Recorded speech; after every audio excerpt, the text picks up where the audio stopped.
अस्सलाम वालेकुम dear students, this is me Fozia. आज का जो मेरा टॉपिक है वो क्लास फर्स्ट है मैथमेटिक्स चैप्टर 1 नंबर सिस्टम। और जो हम लोग एक्सरसाइज कर रहे हैं वो एक्सरसाइज 1.2 है। हम लोगों ने अभी तक इसके क्वेश्चन नंबर 12 जो हैं उनको गो थ्रू किया, उनको देखा कि हम लोग किस तरह से सोल्व करते हैं। आज का जो हमारा क्वेश्चन नंबर है वो क्वेश्चन नंबर 13 है। Proof that the sum as well as product any two conjugate complex numbers is a real number. कि अब हम लोगों ने प्रूफ करना है कोई भी जो दो कॉम्प्लेक्स नंबर्स हैं उनको हम लोगों ने पहले क्या करना है, फर्स्ट कॉन्जुगेट लेना है, देन उनके ऊपर हम लोगों ने सम और प्रोडक्ट को अप्लाई करके देखना है कि क्या जो हमारे पास आंसर आता है वो रियल नंबर है या नहीं है। चलिए स्टार्ट करते हैं। देखते हैं हमारे पास एक है z, उसको वो हमारे पास एक सिंपल है जो कॉम्प्लेक्स नंबर है। ये हमारे पास क्या है, कॉम्प्लेक्स नंबर है। नेक्स्ट उसने क्या बात की कि हम लोगों ने कॉम्प्लेक्स नंबर लेके उसको क्या करना है, हम लोगों ने कॉन्जुगेट लेना है। जब हम लोग इसका कॉन्जुगेट लेंगे तो ऊपर बार लगा देंगे। तो आप लोग को पता है कि जब हम लोग कॉन्जुगेट लेते हैं तो ये जो बी आई इमेजिनरी नंबर के साथ वाला जो साइन होता है वो हम चेंज कर देते हैं। बी आई ये हमारे पास क्या आ गया, कॉन्जुगेट ऑफ कॉम्प्लेक्स नंबर।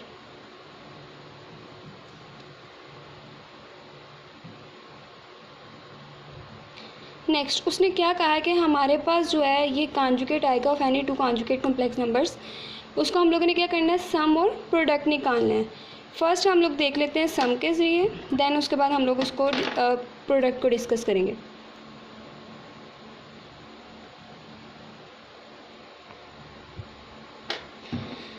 सम के थ्रू करेंगे तो हमारे पास क्या आ जाएगा, z plus Z bar a plus B I and add कर रहे हैं तो हमारे पास दरमियान में प्लस देन कॉन्जुगेट वाली value a minus B I. जब ब्रैकेट्स ऑफ करेंगे तो हमारे पास क्या आ जाएगा, a plus B I plus a minus B I. तो ये देखो प्लस माइनस ये दोनों कैंसिल, लास्ट में हमारे पास क्या रह जाता है, इधर भी 1 है और इधर भी 1 है, तो a प्लस a क्या आ जाएगा, 2a। तो आप लोग देखो इसके साथ कोई भी आई वाली वैल्यू नहीं है। इट्स मीन कि जो हमारे पास आंसर आया है वो क्या है, रियल नंबर है। It's a real number because हमारे पास रियल नंबर कब कहलाते हैं कि जब हमारे पास कोई भी इमेजिनरी वैल्यू उसके अंदर इंक्लूड ना हो, सिंपल एक रियल पार्ट हो, तो हम लोग कहते हैं कि ये हमारे पास क्या है, रियल नंबर है। इसलिए आप लोग देखो यहाँ पे आई की कोई भी वैल्यू मौजूद नहीं है, सिंपल क्या है 2a। तो हम लोग कह सकते हैं कि जो हमारा आंसर आया वो क्या है, रियल नंबर। अब हम लोग अकॉर्डिंग टू प्रोडक्ट देखते हैं कि क्या हमारे पास प्रोडक्ट में भी रियल नंबर आता है या नहीं। प्रोडक्ट क्या होता है कि हमारे पास जो वैल्यूज़ हैं उनको आपस में मल्टीप्लाई कर दिया जाए। अब जब मल्टीप्लाई करके देखेंगे अगर आंसर हमारा रियल नंबर आएगा तो हम लोग कह सकते हैं कि ये भी एक रियल नंबर है। z क्रॉस z बार, तो जब हम लोग इसको करेंगे तो हमारे पास क्या आ जाएगा, z क्या है हमारे पास a प्लस बी आई और दूसरा हमारे पास क्या है, a minus B I.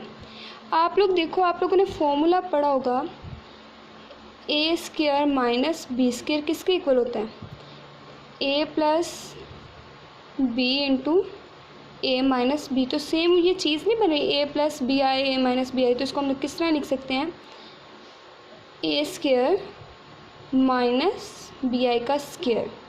Next हमारे पास ये क्या आ जाएगा, a square minus B square I square. और आप लोगों ने आई स्क्वायर की वैल्यू पढ़ी थी, आई स्क्वायर की वैल्यू किसके इक्वल होती है, माइनस आई के।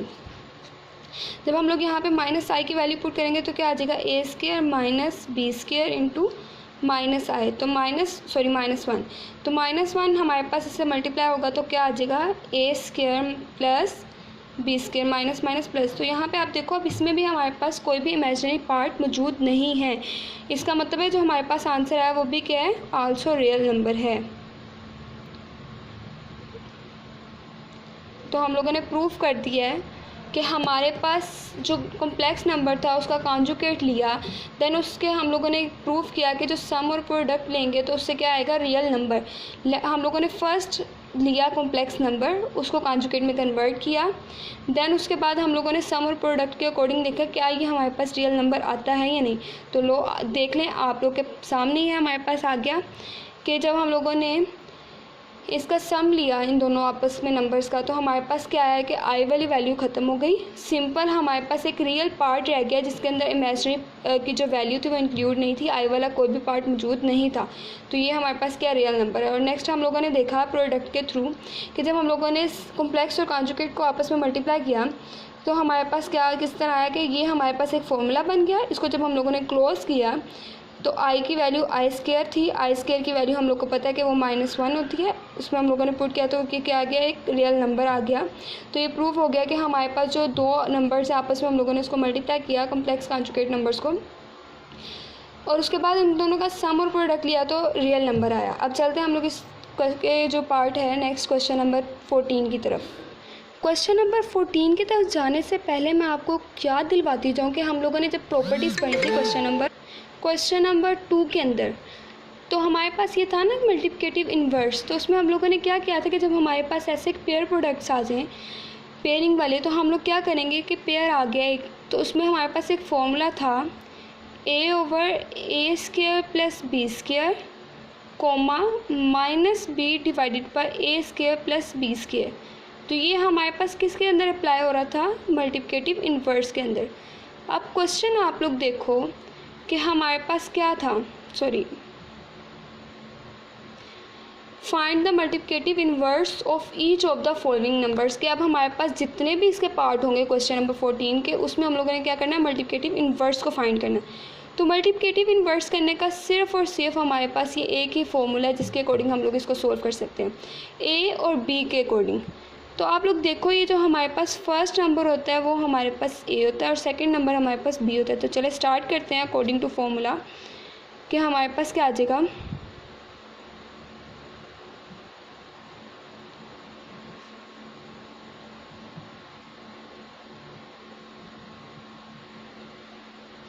हमारे पास फर्स्ट क्या था, ए। तो ए में क्या मौजूद है, उसके साथ हमारे जो भी साइन होगा हम लोग वो भी उसमें इंक्लूड करेंगे। -4 डिवाइडेड बाय a² -4 का होल स्क्वायर प्लस 7 का होल स्क्वायर, क्योंकि अब बी हमारे पास क्या है 7। नेक्स्ट क्या चीज़ उसने कही थी, -b, तो 7 पॉजिटिव है और साइन हमारे पास क्या आ जाएगा साथ -7 divided by a² plus b²। इसको ओपन करते हैं तो देखते हैं हमारे पास क्या आंसर आएगा, -4 डिवाइडेड बाय 4 4 ज़ा 16 और माइनस माइनस प्लस, दरमियान में प्लस, और हमारे पास क्या आ जाएगा 7 7 ज़ा 49, और इस साइड पे क्या आ जाएगा -7 डिवाइडेड बाय 4 4 ज़ा 16 और माइनस का स्केयर लेंगे तो प्लस प्लस हो जाएगा, दरमियान में प्लस, और नेक्स्ट हमारे पास क्या आ जाएगा 7 7 ज़ा 49। इनको ऐड करेंगे तो क्या आ जाएगा -4 डिवाइडेड बाय 65 -7 डिवाइडेड बाय, क्योंकि ये दोनों सेम है तो इन दोनों का आंसर क्या आ जाएगा सेम 65। तो ये हमारे पास आंसर है through according to multiplicative inverse. चलते हैं अब इसके नेक्स्ट पार्ट की तरफ। इसका नेक्स्ट पार्ट हमारे पास क्या है, bracket square root -2 and square root 2 and minus square root 5। Same जो हम लोगों ने ऊपर फॉर्मूला देखा है उसी में हम लोगों ने इन वैल्यूज़ को पुट करके मल्टीप्लिकेटिव इन्वर्स को फाइंड करना है। फॉर्मूला हमारे पास क्या था, a/a² प्लस b²। अब b हमारे पास क्या मौजूद है -√5 पुट किया, देन कोमा, नेक्स्ट क्या था -b, माइनस जो फॉर्मूले वाला है, और b हमारे पास क्या है -√5 divided bye a² plus b²।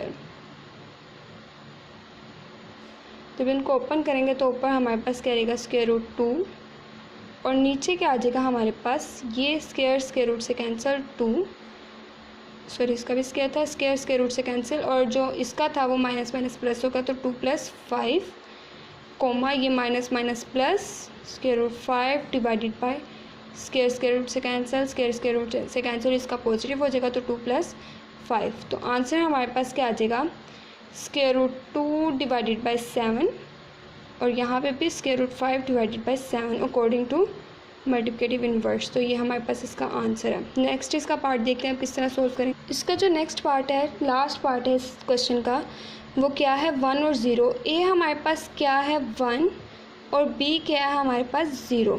अब इनके अकॉर्डिंग हम लोगों ने जिस तरह ऊपर क्वेश्चंस को सोल्व किया उसी के अकॉर्डिंग हम लोग इसको सोल्व करेंगे। क्या था हमारे पास फॉर्मूला में a divided by a square plus b square का 0 ही आ गया। चलें आप इस तरह लिख लें, बाद में देखते हैं। दरमियान में प्लस, उसके बाद क्या था minus b divided by a square plus b square. तो जब हम इनको ऑफ करेंगे तो हमारे पास क्या आ जाएगा 1, ये 0 कैंसिल हो गया तो 1 डिवाइडेड बाय 1 और यहाँ पे क्या आ गया 0, क्योंकि 0 के साथ कोई भी साइन हो तो इफेक्ट नहीं पड़ता तो हम लोग इसको सिंपल 0 लिख सकते हैं और 0 डिवाइडेड बाय 1। तो इसका जब आंसर निकलेगा तो ये हमारे पास दोबारा 1 और 0 नहीं आ जाएगा। तो देखो जो हमारे पास क्वेश्चन था तो उसी का ही हमारे पास सेम आंसर आ गया। तो आप लोग कह सकते हो कि जब हमारे पास कोई इस तरह की क्वेश्चन होगा कि 1 और 0 की फॉर्म में हो, यानी कि ए हमारे पास 1 हो और बी हमारे पास 0 हो, तो उसका आंसर वही आएगा जो हमारे पास क्वेश्चन में गिवन है, मीन्स 1 और 0। आज का जो मेरा टॉपिक था वो यहीं तक था। क्वेश्चन नंबर आज जो हम लोगों ने डिस्कस किया वो क्वेश्चन नंबर 13 और क्वेश्चन नंबर 14 डिस्कस किया। क्वेश्चन नंबर 13 के अंदर हम लोगों ने देखा कि एक कॉम्प्लेक्स नंबर को जब हम लोग कॉन्जुगेट में कन्वर्ट करते हैं, देन उसके बाद हम लोग देखते हैं कि इन दोनों नंबर्स को जब सम और प्रोडक्ट दिया जाए इन दोनों नंबर्स का, तो क्या वो वाकई हमारे पास रियल नंबर आते हैं। तो हम लोगों ने देखा कि वाकई ही हमारे पास जब इसको सोल्व किया जाए तो रियल नंबर आते हैं। नेक्स्ट जब हम लोगों ने क्वेश्चन नंबर 14 में देखा, ये हम लोगों ने पहले ही डिस्कस कर चुके थे जब हम लोगों ने प्रॉपर्टीज़ पढ़ी थी मल्टीप्लिकेटिव इन्वर्स की कॉम्प्लेक्स नंबर्स के ऊपर। तो हम लोगों ने देखा था कि हम लोग किस तरह से मल्टीप्लिकेटिव इन्वर्स को फाइंड कर सकते हैं। तो ये हमारे पास उसका मेन फार्मूला था a divided by a square plus b square comma minus b divided by a square plus b square. ये फॉर्मूला हमारे पास किसका है a कोमा b का, ये हमारे पास मेन हेडिंग है और इसका फॉर्मूला हमारे पास ये है। फिर उसके अकॉर्डिंग हम लोगों ने हर पार्ट को देखा कि हम लोग किस तरह से इस फॉर्मूले को अप्लाई करके मल्टीप्लिकेटिव इन्वर्स को फाइंड कर सकते हैं। तो हमारे पास ये देखें, इसका आंसर हमारे पास ये आया था through multiplicative inverse. Then part 2 का हमारे पास ये आंसर आया था और पार्ट 3 का आप लोगों को मैंने एक बात बताई कि जब हमारे पास इस तरह का क्वेश्चन आ जाए कि a हमारे पास 1 हो और b हमारे पास 0 हो, तो इन दोनों को जब अकॉर्डिंग टू मल्टीप्लिकेटिव इन्वर्स के फॉर्मूले से हम लोग सोल्व करेंगे तो आंसर में हमारे पास सेम वही दोबारा आ जाएगा। ये हमारे पास क्या इसका आंसर है, मीन्स जो क्वेश्चन था वही हमारे पास वापस रिटर्न आ गया सोल्व हो गया। होप सो आप लोगों को मेरे लेक्चर की समझ आई होगी। अगर नहीं आई तो मुझे कमेंट सेक्शन में बता सकते हैं और अगर आई है तब भी आप मुझे कमेंट करके बता सकते हैं। नेक्स्ट जो टॉपिक है वो क्वेश्चन नंबर मेरा 15 के ऊपर होगा। इंशाल्लाह मैं वो जल्द पोस्ट करूँगी। तब तक के लिए अल्लाह हाफ़िज़, अपना ख्याल रखिएगा और दुआ में याद रखिएगा। अल्लाह हाफ़िज़।